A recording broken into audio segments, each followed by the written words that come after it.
आने वाले दिनों में जिन 5 राज्यों में विधानसभा चुनाव का बिगुल बजना है उनमें से एक है उत्तराखंड, जहां पर कांग्रेस विपक्ष में है और इस बार पूरी कोशिश कर रही है सत्ता में वापसी की। क्या है उत्तराखंड में कांग्रेस का वापसी प्लान यानी जीत का प्लान? मेरे साथ उत्तराखंड कांग्रेस के प्रभारी देवेंद्र यादव जी हैं। बहुत ज़्यादा समय बचा नहीं है। आप लोगों ने परिवर्तन यात्रा का कार्यक्रम बनाया था, फिर वरिष्ठ नेता इंदिरा हृदयेश जी का निधन हो गया और वो कार्यक्रम जो है वो टल गया। अब एक बार फिर आप लोग परिवर्तन यात्रा शुरू करने वाले हैं। पूरा प्लान बताइए, क्या प्लान है और कितने कॉन्फिडेंट हैं? देखिए, उत्तराखंड एक ऐसा राज्य है जहाँ के लोग बहुत धर्मपरायण लोग हैं। देवभूमि के रूप में जाना और पहचाना जाता है। लेकिन आज जो हालात उत्तराखंड के हो गए हैं, कहीं ना कहीं हर व्यक्ति परेशान नज़र आता है। आज चाहे वो युवा हो, चाहे किसान हो, चाहे मजदूर हो, चाहे एक सर्विसमैन हो, चाहे छोटा मोटा कोई धंधा करके अपना काम चलाने वाला वो व्यक्ति हो, आज कहीं ना कहीं उन परेशानियों को झेल रहा है। और उन्हीं परेशानियों के मद्देनज़र कांग्रेस पार्टी, जो हमेशा लोगों के दुखों में, उनकी परेशानियों में शामिल होने का काम करती है और उनके कंधे से कंधा मिलाने का काम करती है, आज पुनः एक बार लगातार 4.5 साल के जो हमारी मेहनत रही है, लोगों को दिलों को छूने का जो हमने काम किया है, आज परिवर्तन यात्रा के रूप में 3 तारीख से हम खटीमा से उसको शुरू करने जा रहे हैं। हमारी लीडरशिप जो लगातार चाहे फील्ड में रही हो, चाहे विधानसभा के अंदर, चाहे नंबर भले ही कम रहा हो, लेकिन हमने मजबूती के साथ अपने विपक्ष को, लोगों की भावनाओं को विधानसभा में चर्चा में लेकर आए। निश्चित ही ये गूंगी और बहरी सरकार है, लेकिन हमारा फ़र्ज़ है, हम चाहे वो सड़क पर हों, चाहे विधानसभा का घेराव हो, उपराज्यपाल का घेराव हो, वो सभी काम लगातार हमारी पार्टी पिछले 4.5 साल से लगातार करती रही है। उसी के परिप्रेक्ष्य में अब क्योंकि 6 महीने बचे हैं और हम सबका ये फ़र्ज़ बनता है कि जो मेहनत हमने की है उसको समेट कर किस तरीके से अपने आगे के कार्यक्रमों को हम अंजाम दे सकें, किस तरीके से लोगों को छू सकें, उसी को लेकर हमने परिवर्तन यात्रा का शुभारंभ 3 तारीख को किया है। इसमें हमारे सभी स्टेट लीडरशिप, चाहे माननीय गणेश गोदयाल जी हों, चाहे हरीश रावत जी हों, प्रीतम सिंह जी हों, किशोर उपाध्याय जी हों, मनीष जी हों, काजी हों, सभी लोगों को हम एकजुट होकर इस यात्रा का शुभारंभ करेंगे और लोगों तक पहुँच कर पुनः एक बार उनसे बात करना की चर्चा करेंगे, उनसे बात करेंगे, उन तक पहुँचेंगे। और एक नया माहौल जो मैं देख पा रहा हूँ उत्तराखंड में, जिस तरीके से लोग त्रस्त हैं और जो रिस्पॉन्स वहाँ देखने को मिल रहा है, क्योंकि तैयारियां चल रही हैं, लगातार रिपोर्ट्स आ रही हैं और लोग बड़े उत्साह के साथ इस परिवर्तन यात्रा का इंतज़ार कर रहे हैं। ठीक है, परिवर्तन के लक्ष्य के साथ परिवर्तन यात्रा। दो चीज़ मैं पूछूंगा, सर्वे वगैरह तो करवाया ही होगा आप लोगों ने, हालांकि समय अभी है, चीज़ें अभी और बदलेंगी या ठीक होंगी। क्या अभी आप लोगों का आकलन है सीटों की, अगर हम बात करें? और चेहरे का सवाल आपसे पहले भी पूछा गया, अभी भी आपने सारे नेताओं का नाम ले लिया, लेकिन जब आप परिवर्तन यात्रा में जाएंगे तो लोग पूछेंगे ना कि चेहरा आपका कौन होगा। तो क्या इस सवाल का आप जवाब देंगे? और क्या हरीश रावत चेहरा है जिसको आप अनाउंस नहीं कर रहे हैं लेकिन चेहरे के तौर पे उन्हीं को पेश किया जाएगा? मैंने कहा कि लोग त्रस्त हैं, लोग परेशान हैं, बदलाव का इंतज़ार कर रहे हैं और बदलाव निश्चित है। जिस तरीके का माहौल, मैंने कहा, आप यहाँ दिल्ली बैठे हैं अभी, लेकिन मुझे लगातार क्योंकि रिपोर्ट्स आ रही हैं और मैं आपको भी आमंत्रित करना चाहूँगा, मैं चाहूँगा कि हमारा सब प्रेस मीडिया जो भी साथी यहाँ दिल्ली में बैठे हैं, आपका सर्वे क्या कह रहा उनको भी वहाँ जाना चाहिए, देखना चाहिए किस तरीके का बदलाव वहाँ की जनता चाह रही है। मुझे पूरी उम्मीद है भारतीय जनता पार्टी को पूरी तरीके से नकार कर कांग्रेस की तरफ बड़ी उम्मीद के साथ लोग देख रहे हैं और मुझे पूरा विश्वास है जनता पर, लोगों पर, कि उनकी जो परेशानियां हैं, क्योंकि जिस तरीके से हमने पिछले 2 टर्म हमें मिले हैं, उसमें चाहे माननीय एनडी तिवारी जी की सरकार रही हो या हरीश रावत जी की सरकार रही हो, हमने लोगों को ध्यान में रखते हुए नीतियां बनाई हैं और अभी भी हमारा यही टारगेट रहेगा कि सरकार आए, लोगों के अनुरूप उनकी नीतियां तैयार की जाएं और लोग जो बड़ी उम्मीद के साथ कांग्रेस को देखते हैं, हम उनके सोच पर खरा उतरने की कोशिश करें। चेहरा कौन? सवाल जो है आप डग कर रहे हैं, चेहरा कौन? चेहरा हमेशा से कांग्रेस पार्टी हमेशा से, माननीय सोनिया गांधी जी हैं, माननीय राहुल गांधी जी हैं, हमारे चेहरे हैं।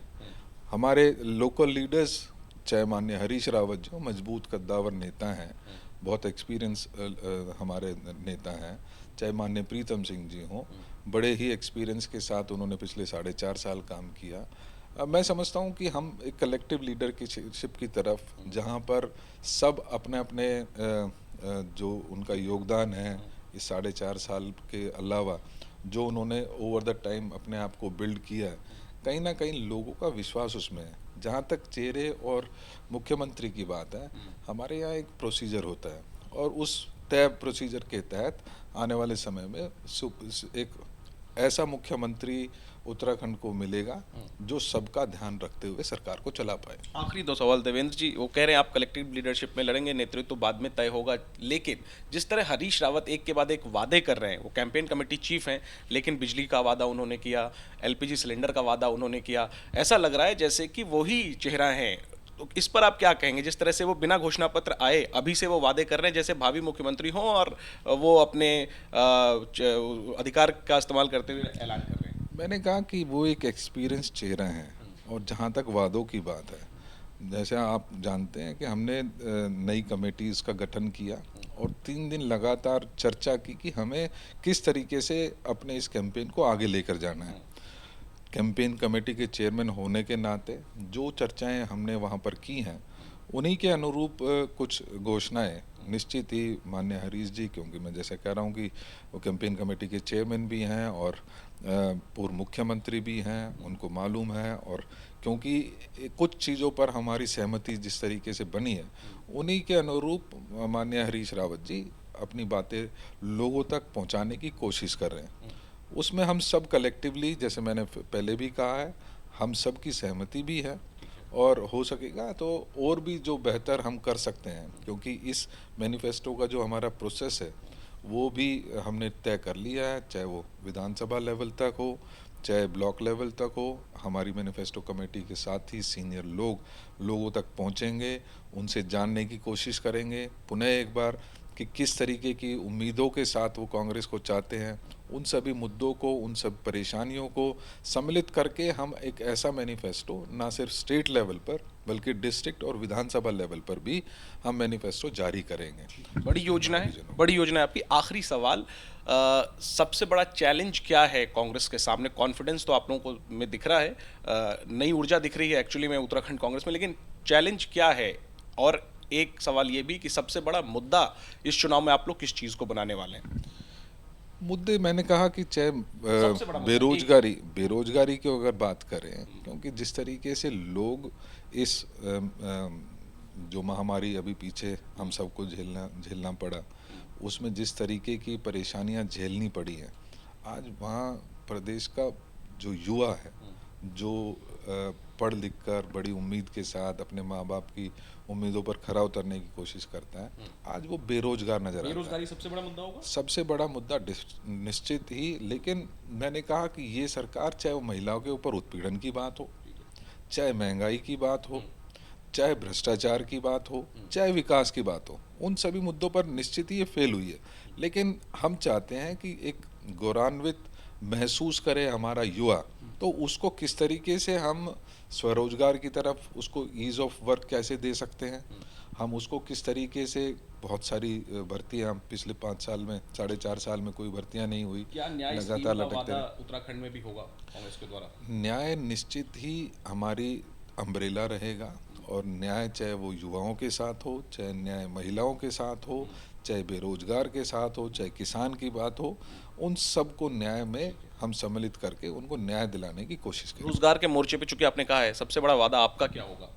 मैंने कहा कि रोजगार को हम ईज ऑफ वर्क कैसे किया जा सकता है, हम ये देखना चाहते हैं कि किस जगह पर कौन सा उद्योग बढ़ाया जा सकता कोई है। एक आंकड़ा, हम कितनी नौकरियों का वादा डिस्ट्रिक्ट वाइज चुनाव में कोशिश करती की है जाएगी, पार्टियां? डिस्ट्रिक्ट वाइज कोशिश की जाएगी कि भी हम ऐसे उद्योगों को बढ़ावा दें। कहीं पर हो सकता है कि रिलीजियस टूरिज्म को बढ़ावा दिया जाए, कहीं पर एडवेंचर टूरिज्म कोई को नौकरी का बढ़ावा दिया आंकड़ा जा सकता। का वादा करेंगे क्या? चुनाव में करती है पार्टियां। मैंने कहा कि आज जिस तरीके का हालात हाँ। उत्तराखंड की है, जी। हमारी ये कोशिश रहेगी कि हर परिवार को न्याय दिलवा सकें, ठीक है। और न्याय में जब तक उसको कोई स्थायी ऐसा काम नहीं मिल जाता, उसका रोजगार, उसका नौकरी नहीं मिल जाती, हर युवा की जिम्मेदारी कांग्रेस पार्टी की है। ठीक है, आखिरी में उत्तराखंड में इस बार आम आदमी पार्टी भी चुनाव लड़ रही है। दिल्ली की राजनीति आप करते हैं, दिल्ली में उनकी सरकार है। आम आदमी पार्टी कितना बड़ा चैलेंज है आप लोगों के लिए, और ओवरऑल कांग्रेस के लिए चैलेंज क्या है इस बार उत्तराखंड के हिसाब से देखें? जहाँ तक आम आदमी की बात है, देखिए वो चर्चा में रह सकती है, उनके पास कैडर नहीं है, उनके पास कोई सोच नहीं है उत्तराखंड के बारे में, उनके पास वहाँ का कोई एक्सपीरियंस नहीं है, वो सिर्फ और सिर्फ होर्डिंग पोस्टर पर नज़र आ सकती है। लेकिन जहाँ तक लोगों की परेशानियों को समझने की बात है, उनकी समस्याओं के समाधान की बात है, मैं समझता हूँ कि कांग्रेस वो सेंटिमेंटली भी लोगों के साथ जुड़ा है, वो उनके लगातार अपने कामों से उन्होंने अपनी एक पहचान बनाई है। हम सब जानते हैं कि आम आदमी पार्टी की हालत दिल्ली में क्या है। आज थोड़ी सी बारिश होने के बाद हर जगह पर पानी पानी नज़र आता है। पिछले 5 साल में कोई नया हॉस्पिटल नहीं खुला। पिछले 5 साल में 100 स्कूल, माफ़ कीजिएगा जिस को बात ये बढ़ावा चढ़ाकर बात करते हैं, मैं ऑफिशियली कहना चाहता हूँ, आज 100 स्कूल पिछले 7 साल में कम हो गए। ठीक है। आज 2 लाख देवेंद्र जी, लेकिन आपको ये लगता है कि आम आदमी पार्टी जिस गंभीरता से चुनाव लड़ रही है, एंटी इनकम्बेंसी वोट वो काट सकती है और उसका नुकसान जाहिर है कांग्रेस को होगा, ये चिंता है आप लोगों को? मुझे दुख इस बात का है कि मीडिया में ये प्रचारित किया जाता है कि वो बड़ी शिद्दत के साथ, बड़ी मेहनत के साथ काम कर रही है, जबकि वहाँ पर अगर ग्राउंड पे देखा जाए तो हाँ, होर्डिंग्स में नज़र आएगी, अखबारों में नज़र आएगी, टीवी पे नज़र आएगी, लेकिन ग्राउंड पर कहाँ है, वो गायब है। वोट नहीं काटेगी, विश्वास है आपको? ये लोग समझदार हैं, लोग जानते हैं कि अगर हम अपने वोटों को अगर उसका बंटवारा होता है तो सीधा सीधा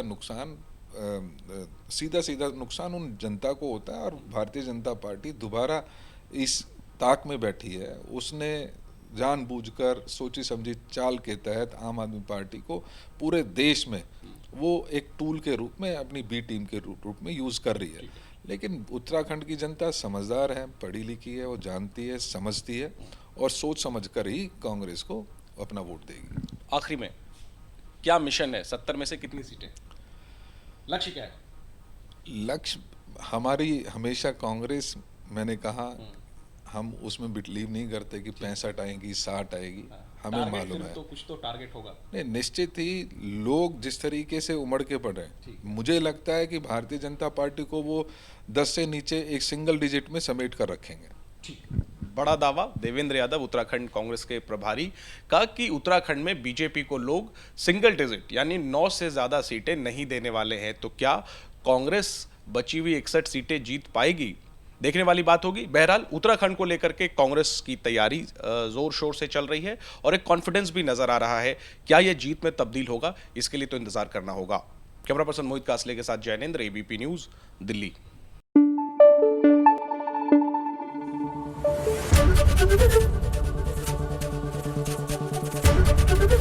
एबीपी न्यूज आपको रखे आगे।